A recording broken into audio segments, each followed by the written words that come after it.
ओम नमः शिवाय। शिव पुराण श्री रुद्र संहिता प्रथम खंड 20वां अध्याय। भगवान शिव का कैलाश पर्वत पर गमन। ब्रह्मा जी बोले, हे नारद मुनि, कुबेर के कैलाश पर्वत पर तप करने से वहाँ पर भगवान शिव का शुभागमन हुआ। कुबेर को वर देने वाले विश्वेश्वर शिव जब निधिपति होने का वर देकर अंतर्ध्यान हो गए, तब उनके मन में विचार आया कि मैं अपने रुद्र रूप में, जिसका जन्म ब्रह्मा जी के ललाट से हुआ है और जो संहारक है, कैलाश पर्वत पर निवास करूंगा।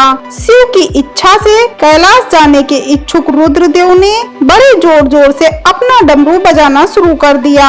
वह ध्वनि उत्साह बढ़ाने वाली थी। डमरू की ध्वनि तीनों लोकों में गूंज रही थी। उस ध्वनि में सुनने वालों को अपने पास आने का आग्रह था। उस डमरू ध्वनि को सुनकर ब्रह्मा, विष्णु आदि सभी देवता, ऋषि मुनि, वेद शास्त्रों को जानने वाले सिद्ध लोग बड़े उत्साहित होकर कैलाश पर्वत पर पहुँचे। भगवान शिव के सारे पार्षद और गणपाल जहाँ भी थे, वह कैलाश पर्वत पर पहुँचे। साथ ही असंख्य गणों सहित अपनी लाखों करोड़ों भयावनी भूत प्रेतों की सेना के साथ स्वयं शिव जी भी वहाँ पहुँचे।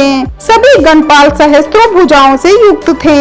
उनके मस्तक पर जटाएं थीं। सभी चंद्रचूड़, नीलकंठ और त्रिलोचन थे। हार, कुंडल, केयूर तथा मुकुट से वे अलंकृत थे। भगवान शिव ने विश्वकर्मा को कैलाश पर्वत पर निवास बनाने की आज्ञा दी। अपने व अपने भक्तों के रहने के लिए योग्य आवास तैयार करने का आदेश दिया। विश्वकर्मा ने आज्ञा पाते ही अनेकों प्रकार के सुंदर निवास स्थान वहाँ बना दिए। उत्तम मुहूर्त में उन्होंने वहाँ प्रवेश किया।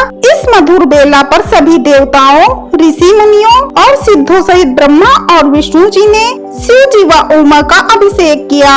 विभिन्न प्रकार से उनकी पूजा अर्चना की और स्तुति की। प्रभु की आरती उतारी। उस समय आकाश में फूलों की वर्षा हुई। इस समय चारों ओर भगवान शिव और देवी उमा की जय जयकार हो रही थी। सभी की स्तुति से प्रसन्न होकर भगवान शिव ने उन्हें उनकी इच्छा के अनुसार वरदान दिया तथा उन्हें अभीष्ट और मनोवांछित वस्तुएं भेंट की। तत्पश्चात भगवान शंकर की आज्ञा लेकर सभी देवता अपने अपने निवास को चले गए। कुबेर भी भगवान शिव की आज्ञा पाकर अपने स्थान अलकापुरी को चले गए। तत्पश्चात भगवान शंभु वहाँ निवास करने लगे।